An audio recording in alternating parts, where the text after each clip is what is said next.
Break के बाद घटना चक्र में आपका एक बार फिर से स्वागत है। इस हिस्से में हम बात करेंगे दिल्ली गैंगरेप की। चूंकि चारों जो मुजरिम थे उनको मौत की सजा दे दी गई है, सुना दी गई है अदालत की तरफ से। हालांकि जो बचाव पक्ष के वकील हैं वो ये कह रहे हैं कि सियासी दबाव की वजह से ये सजा सुनाई गई है। लेकिन शिंदे ये कहते हुए नजर आ रहे हैं, जो गृह मंत्री हैं देश के, वो साफ तौर पर यह कह रहे हैं कि जो परिवार, पीड़ित परिवार है, उसको इंसाफ मिल गया है। पहले हम बचाव पक्ष के वकील की बात को सुनवाते हैं, क्या कुछ कहा उन्होंने। पूरी तरह से सरकार के इशारे पर किया गया है और जज साहब ने सभी को बिना कुछ सोचे समझे, केवल राजनीतिक दबाव में, बिना किसी गवाही को देखते हुए, सबूतों को देखते हुए, तथ्यों को देखते हुए, बराबर का अभियुक्त मानते हुए सभी को फांसी की सजा का ऐलान किया है। तो चारों आरोपियों को फांसी की सजा का ऐलान किया है अदालत की तरफ से। फास्ट ट्रैक कोर्ट थी जिसने इस फैसले को सुनाया है। दिलीप जी, किस तरह से देखा जाए?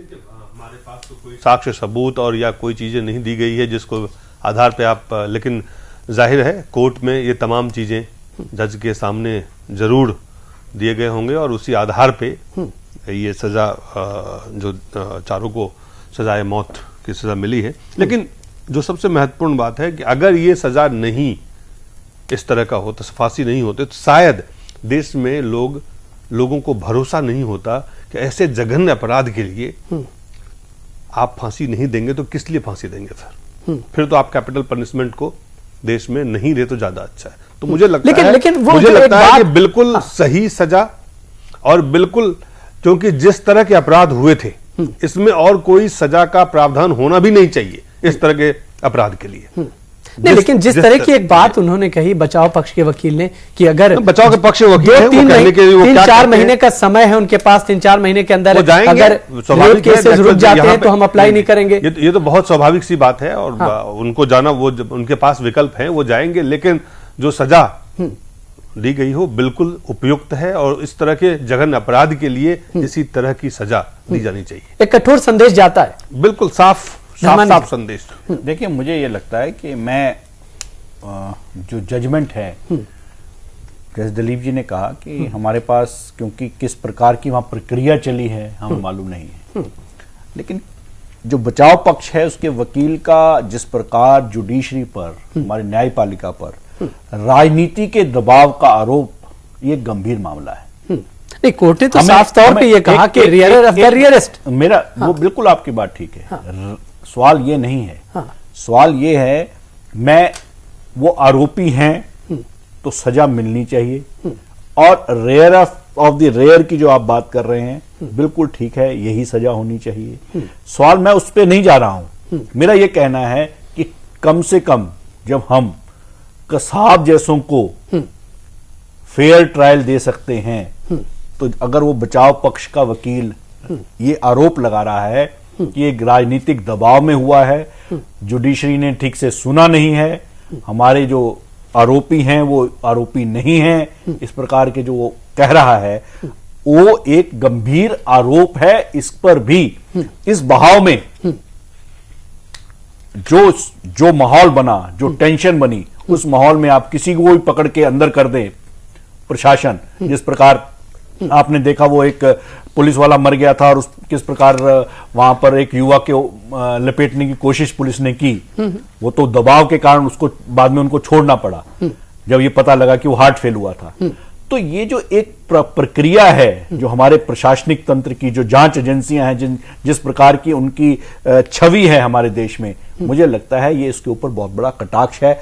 इसकी चिंता करनी भी बहुत आवश्यक है। बिल्कुल, इसकी चिंता करने की जरूरत है। पुष्पेंद्र, नहीं, जो धर्मानी साहब बात कर रहे हैं, और दिलीप भाई, मैं ये सवाल समझ नहीं पा रहा हूं कि जिस तरीके की भाषा और जिस तरीके के शब्द उस वकील ने बचाव पक्ष के कोर्ट के ऊपर लगाए हैं, ये क्या कंटेम्प्ट ऑफ कोर्ट नहीं होते हैं कि जज की पूरे उस फैसले के ऊपर उसकी नीयत पे शक करना, उसको दबाव में फैसला लेना, सरकारी दबाव की बात कहना, जनभावनाओं की दबाव बात कहना। मुझे लगता है पुष्पेंद्र, कुछ लोग जो केस लड़ते हैं, कुछ ऐसे वकील होते हैं, आप जानते हैं कि ये सबसे चर्चित, मुझे लगता है कि हमारे समय का सबसे चर्चित केस रहा, और सबसे ज्यादा लोग स्वाभाविक रूप से बिना किसी लीडर्स के सड़क पर उतर गए थे, क्योंकि जिस तरह से ये इस अपराध को, जिस तरह से इस बलात्कार को अंजाम दिया गया था, तमाम देश के लोग जहां कहीं भी बैठे वो दुखी थे। और इस तरह के वकील जब केस लड़ते हैं तो उनके पास जब कोई भी जज साक्ष्य जो जुटाए गए तमाम देश के सामने, कई लगातार मीडिया में इसकी चर्चाएं होती रही, तो मुझे लगता है कि कुछ लोग पब्लिसिटी के लिए भी अपना काम करते हैं और पब्लिसिटी के केस लड़ते हैं। क्या दिलीप, पब्लिसिटी के लिए कोई आदमी कंटेम्प्ट ऑफ कोर्ट जज जिस तरीके की बात वकील कह रहा है, क्या वो है? दूसरी मेरी जो बात है आज के इस फैसले से कि क्या इस देश में जनभावनाओं के हिसाब से फैसले होंगे? क्या इस देश में लोग आंदोलन सड़क पे करेंगे इसलिए फैसले होंगे? या मुझे लगता है, मेरा सवाल यह है कि इस 16 दिसंबर 2012 से लेकर के अब तक लगातार इस देश में रेप हो रहे हैं, वो सिलसिला रुक नहीं रहा है। मैं ये कह रहा हूं कि क्या इससे पहले हमको मालूम है बंगाल के अंदर एक रेप केस हुआ था, उसमें फांसी हुई थी। ये सिर्फ फांसी वाला मामला नहीं है, ये थोड़ी देर के लिए उत्तेजना और भावुक होकर के बहुत कम शब्दों में चुके समय हम इसको खत्म नहीं कर सकते। मुझे लगता है कि एक बड़ा मामला है। मुझे लगता है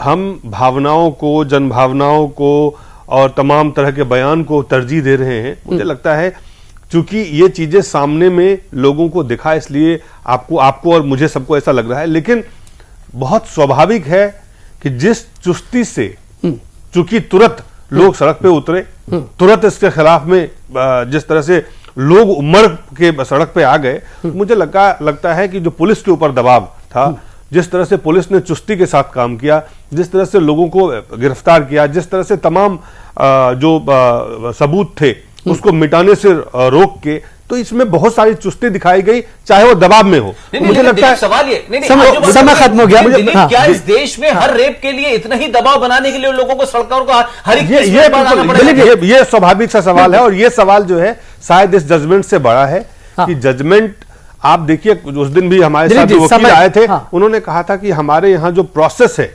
क्रिमिनल जो प्रोसीड्योर है, वो इतना धीमा है, उसमें सुधार अभी तक नहीं हुआ है और नहीं हो पा रहा है या नहीं किया गया है। कानून बनाए गए हैं, लेकिन फिलहाल मैं तो सिर्फ इतना कहता हूं कि संदेश चाहे जहां से भी, जिस भी हालात में गए हों, जिस भी हालत में गए हों, यहां से निचली अदालत से गए हों, फास्ट ट्रैक कोर्ट से गए हों, इस संदेश के मतलब भी है, मायने भी है और इसका असर भी हो। इसको समझने की भी जरूरत है। चलिए, बहुत बहुत शुक्रिया।